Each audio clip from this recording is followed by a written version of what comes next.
सरला एक गरीब परिवार से थी। सरला की 3 बेटियां थीं, नेहा, प्रिया और गिन्नी। सरला अपने छोटे से परिवार के साथ खुश थी। सरला के पति की मौत पहले ही हो चुकी थी।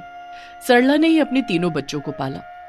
सरला की जेठानी जो बड़ी ही तेज और चतुर थी, जो सरला के बच्चों से इतनी नफरत करती थी कि बच्चे जब अकेले घर पर रहते तो वो उन्हें कभी कभी पीट भी दिया करती थी। एक दिन की बात है, सरला ने अपनी जेठानी कोकिला से कहा, दीदी आज मुझे नया काम मिला है, इसलिए आप मेरे बच्चों का ध्यान रख लेना।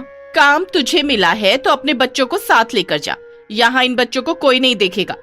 दीदी आज पहला दिन है, कहीं लेट हो गई तो बच्चे भूखे रह जाएंगे, इसलिए आपसे बोल रही हूँ। ठीक है जा यहाँ से, मगर याद रखना बच्चों ने जरा भी शैतानी की तो पटक पटक के मारूंगी। सरला ने अपने बच्चों से कहा, देखो बच्चों, ताई जी को बिल्कुल भी परेशान मत करना। मैं शाम तक आ जाऊंगी। ठीक है माँ, आप जाइए, हम ताई जी का काम कर देंगे लेकिन शैतानी नहीं करेंगे। सरला निश्चिंत होकर अपने काम के लिए निकल जाती है। लेकिन सरला की जेठानी को बड़ा गुस्सा आ रहा था उन बच्चों पर। उसने प्रिया को बुलाते हुए कहा, ए प्रिया की बच्ची, इधर आ।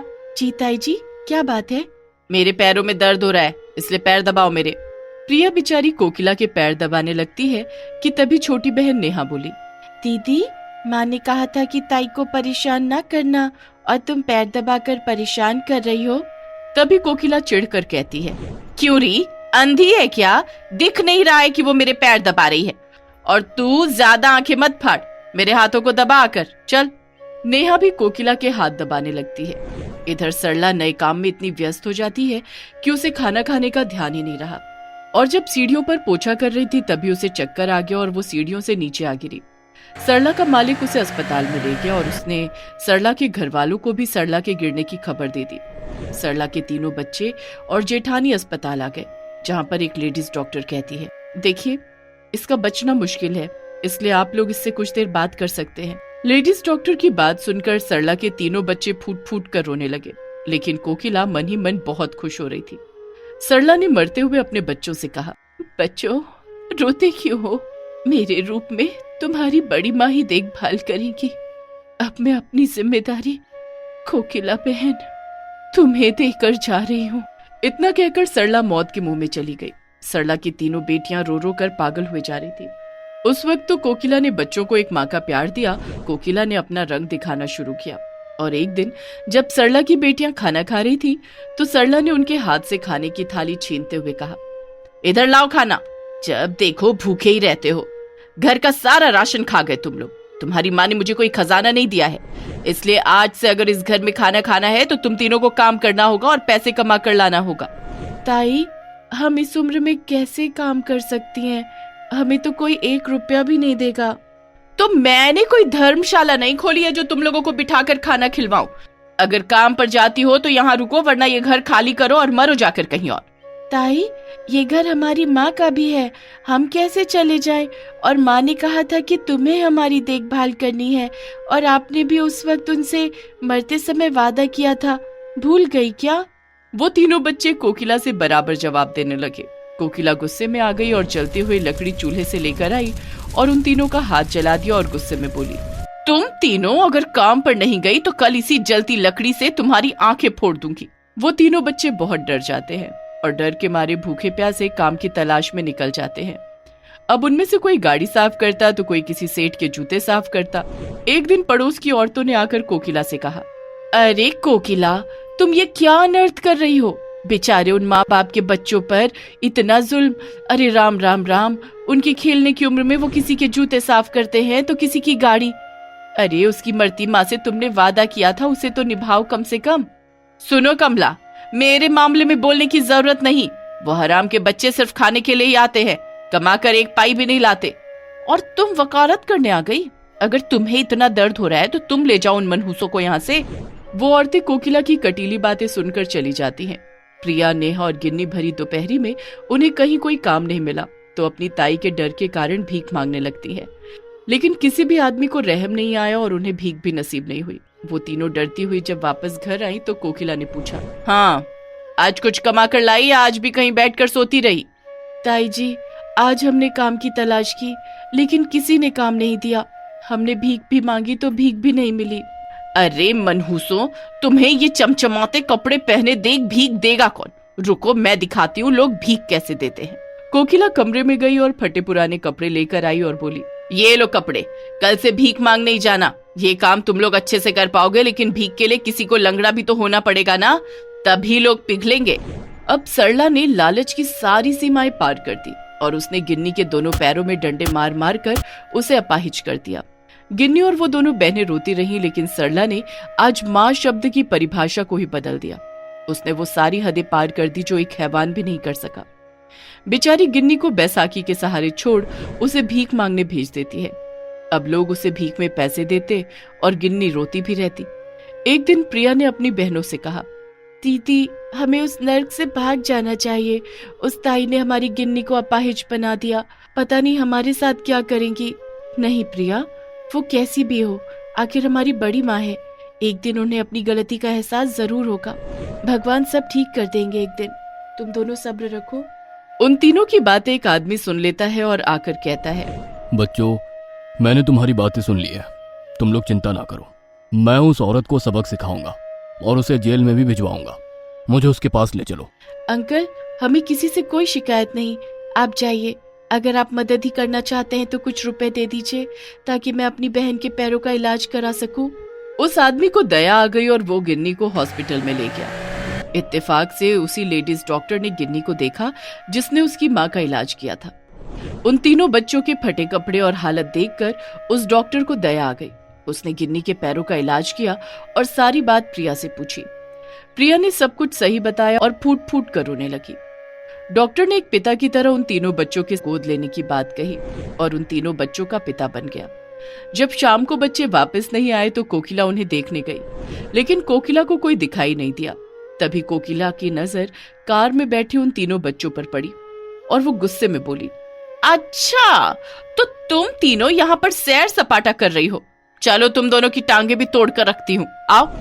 तभी डॉक्टर आ जाती है और कसकर कोकिला के थप्पड़ जड़ देती है और कहती है, खबरदार, खबरदार, आज के बाद मेरे बच्चों को देखा। अब मैंने इन तीनों की जिम्मेदारी ली है।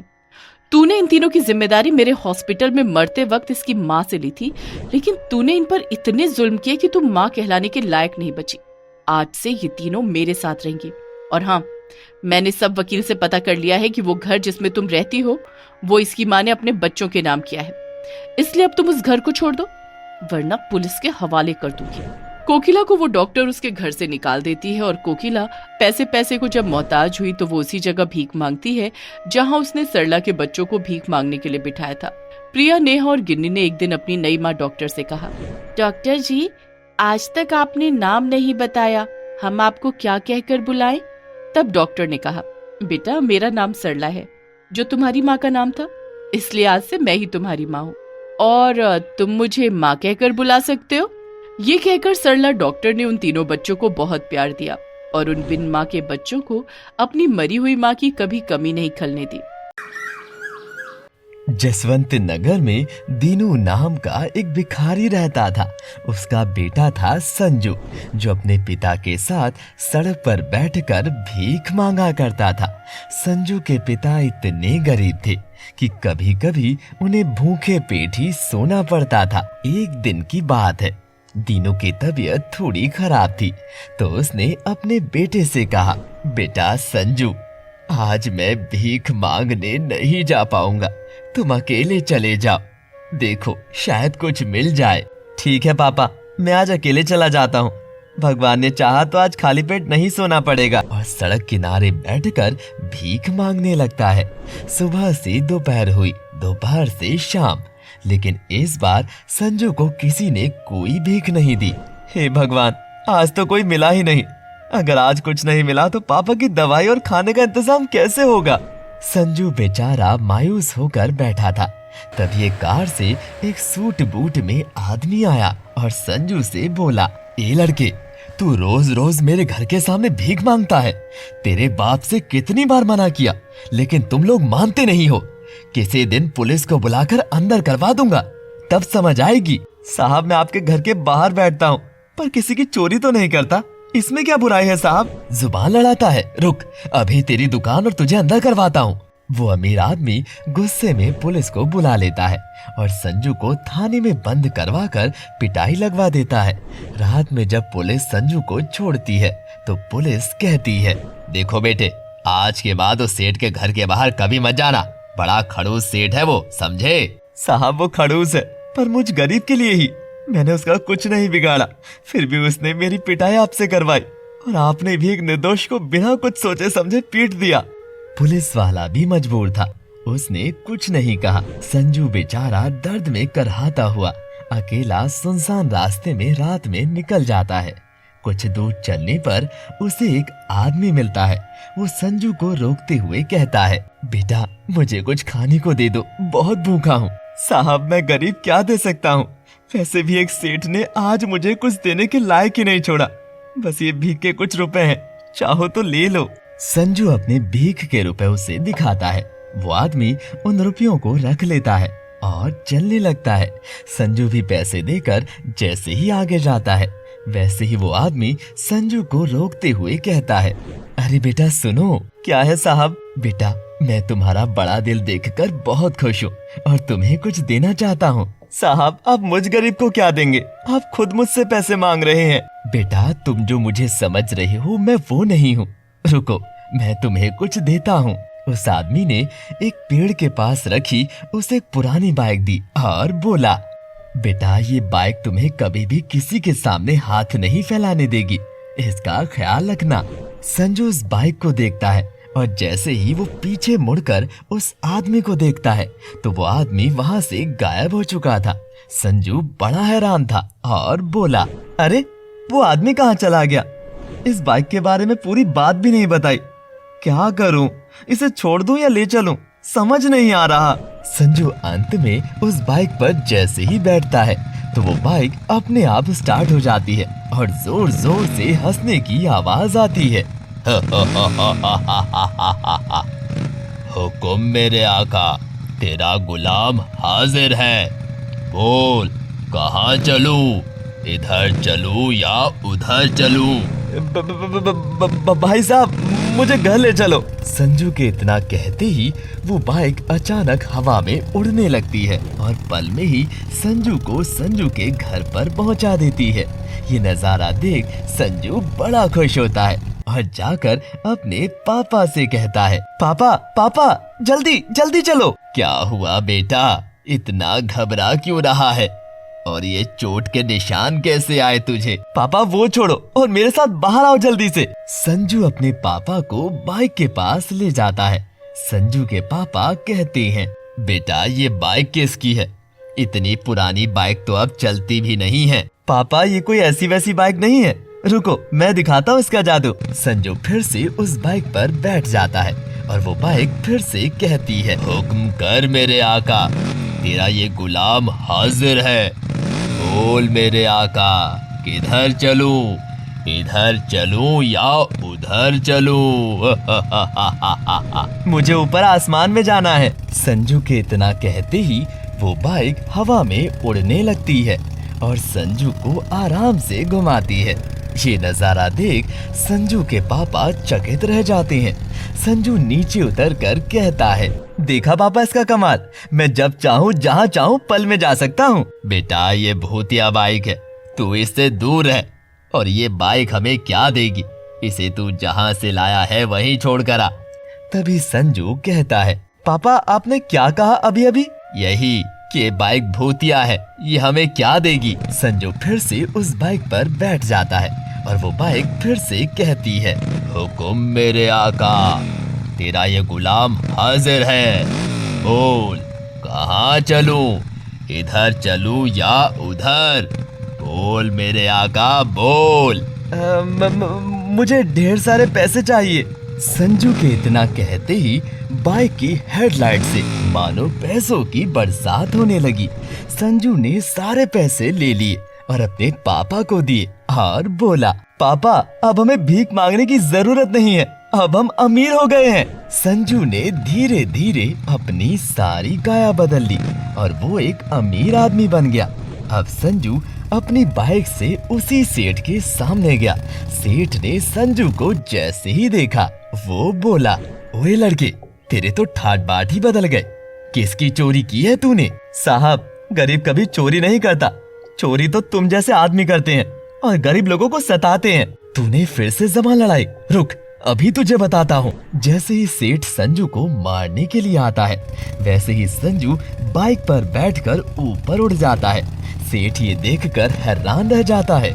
तभी संजू अपनी बाइक से कहता है, इस सेठ ने एक दिन मुझे पुलिस से पिटवाया था, आज तुम इसे सबक सिखाओ। संजू के इतना कहते ही वो बाइक जमीन पर आई और अपने साइलेंसर से इतना जोरदार धुआं करती है जिससे सेठ का मुंह काला हो जाता है। सेठ डर कर वहाँ से भाग जाता है। संजू अपनी बाइक लेकर बहुत खुश था। उसे दुनिया की सारी खुशी मिल गई थी। वो अब गरीब नहीं रहा था और उस आदमी का शुक्रिया अदा किया जिसने उसे वो बाइक उसकी गरीबी के समय दी थी। हीरापुर नाम का एक गांव था। उसी गांव में भोला नाम का एक आदमी रहता था। भोला अपनी पत्नी चंपा से बहुत प्यार करता था। भोला जब भी बाजार से कुछ खाने को लाता तो दोनों पति पत्नी साथ में बैठकर खाते। कुछ दिन सब कुछ ठीक चला, लेकिन कुछ दिन बाद दोनों में झगड़े होने शुरू हो गए। मैं देख रही हूँ आजकल तुम मुझसे प्यार नहीं करती हो। तुम हर वक्त मुझ पर इस तरह का शक क्यों करती हो? आखिर मेरा यकीन कब करोगी तुम? यकीन क्या करूँ? पहले तुम बाजार से जो कुछ खाने के लिए लाते थे तो हम साथ में बैठकर खाते थे। अब तो बाजार से कुछ लाते भी नहीं हो। ये अब क्या है? तो क्या हुआ? अगर मैं बाजार से कुछ नहीं लाता तो इसका मतलब ये नहीं है कि मैं तुमसे प्यार नहीं करता। दोनों में झगड़ा खूब बढ़ा, लेकिन चंपा भोला की कोई बात नहीं मान रही थी। तब भोला ने गुस्से में कहा, देखो, तुम इस तरह से अगर शक करना बंद नहीं करोगी तो मैं दूसरी शादी करके यहाँ से दूर चला जाऊंगा। शादी अगर कर भी ली तो मैं तुम्हें मरने के बाद भी चैन से जीने नहीं दूंगी, समझे? भोला अपने गुस्से में चला गया और इधर चंपा भी गुस्से में बैठ गई। भोला गांव से दूर चला गया और जाते हुए उसे रास्ते में एक औरत मिली। भाई साहब, मेरी मदद करोगी? मेरा पति मुझ पर शक करता है, इसलिए मैं उससे दूर आ गई हूँ और बोल कर आ गई हूँ कि मैं दूसरी शादी कर लूंगी और उसे सबक सिखाऊंगी। भोला ने अपने मन में कहा, अरे, इससे अच्छा मौका नहीं मिलेगा चंपा को सबक सिखाने का। मैं इसी के साथ झूठ मूठ की दूसरी शादी करके चंपा के पास जाता हूँ। भोला ने उसे कहा, देखो, मैं तुम्हारी मदद करूंगा, लेकिन उससे पहले तुम्हें मेरी मदद करनी पड़ेगी।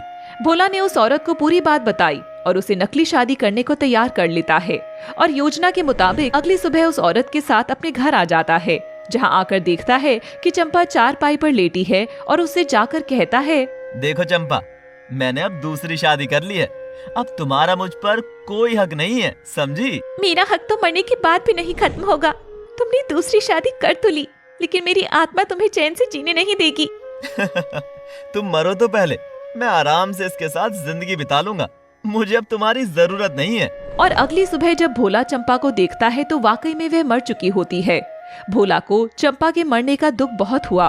कुछ दिन बाद भोला ने उस दूसरी पत्नी के कहने पर उसकी मदद की और वो दोनों खुश रहने लगे। 10 दिन बीतने के बाद जब भोला रात में अकेला सो रहा था तब उसे ऐसा लगा कि कोई उसे कुछ कहने की कोशिश कर रहा हो। भोला ने उठकर देखा तो उसके सामने चंपा की आत्मा खड़ी थी। उसने कहा, मैंने कहा था ना कि मैं तुम्हें चैन से जीने नहीं दूंगी। तुमने मेरी जगह किसी और को दी है ना, अब तुम नहीं बचोगे।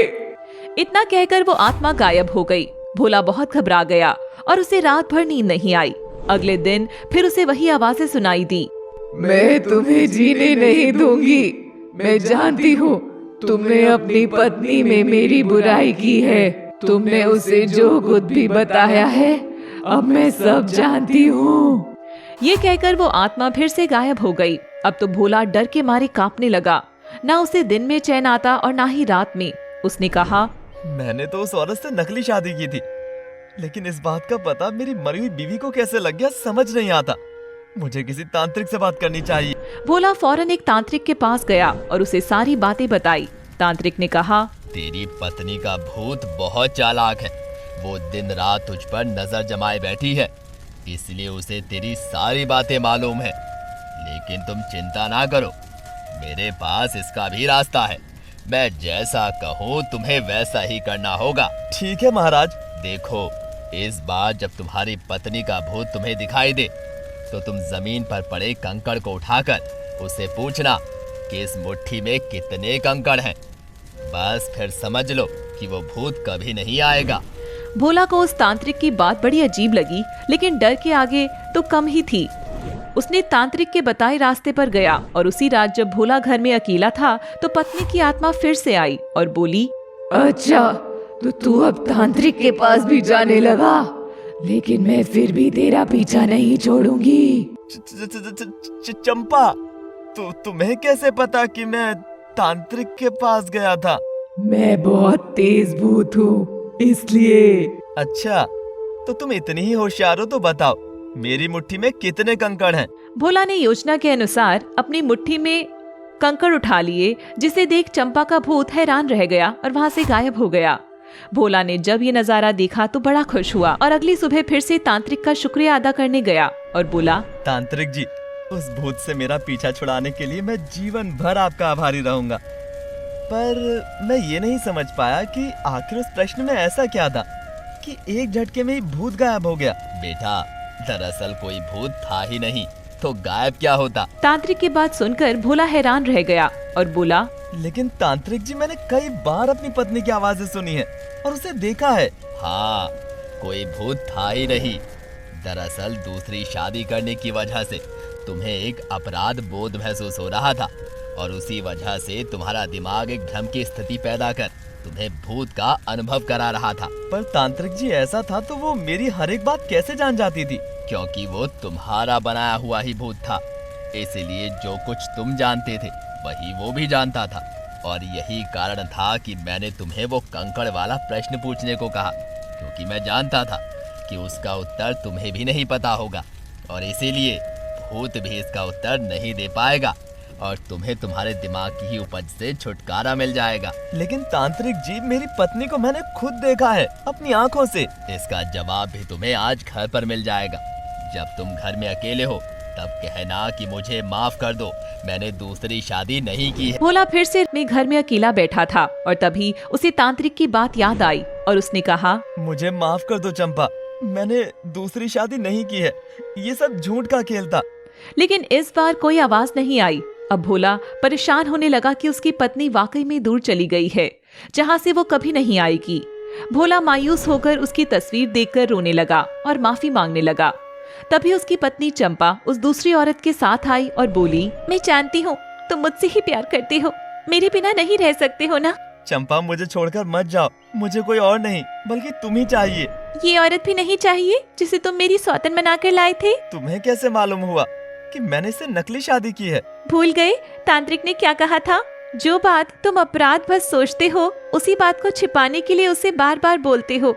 बस मैंने उसी वक्त समझ लिया था कि तुम मुझे सबक सिखाने के लिए इसे अपने घर लाए हो, और मैंने भी सोच लिया था कि जब मैं तुमसे दूर जाऊंगी तब तुम्हें मेरा एहसास होगा।